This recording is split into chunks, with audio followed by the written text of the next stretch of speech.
Bonjour et bienvenue à La Voix de Yeshua, une rubrique spirituelle du centre Yeshua.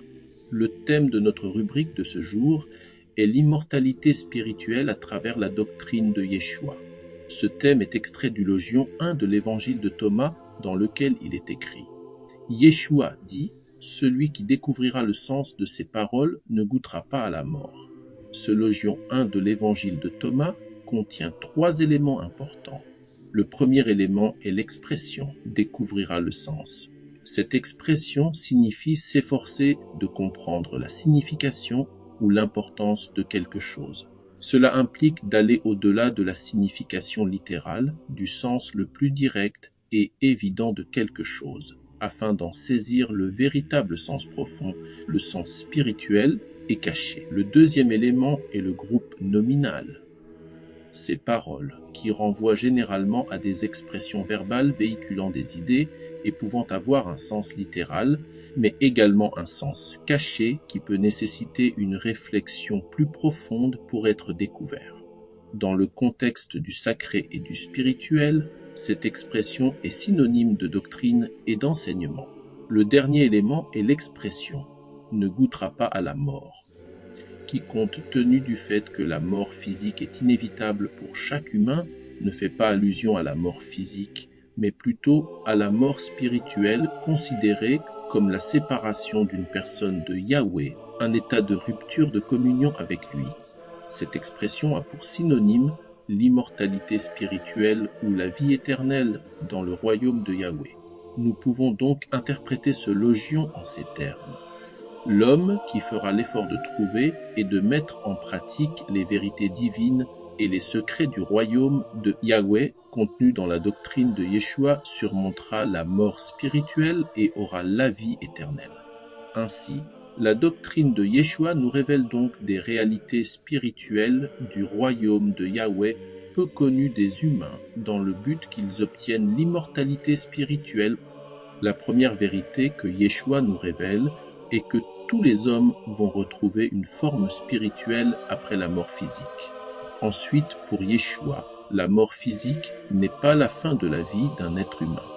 Elle n'est non plus une épreuve insurmontable face à laquelle l'être humain est vulnérable et désarmé. Au contraire, pour Yeshua, bien que la mort physique marque la fin d'une vie matérielle dans le monde physique, elle ouvre à tous, sans exception, la porte à une vie sous la forme spirituelle dans le monde immatériel.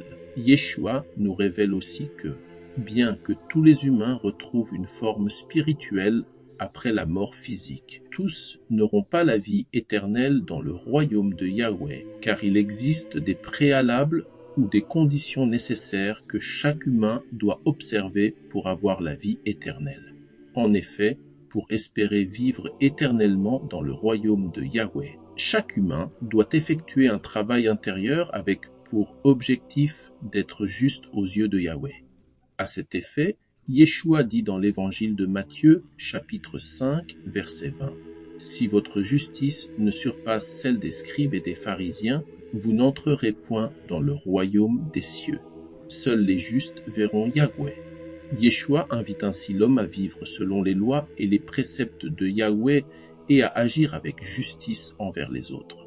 Être juste est donc le principal préalable pour entrer dans ce royaume, comme Yeshua lui-même le souligne dans l'évangile de Matthieu, chapitre 6, verset 33. Cherchez d'abord le royaume et la justice de Yahweh. C'est aussi pour cette raison que Yeshua a souligne dans l'évangile de Jean, chapitre 7, versets 15 à 16.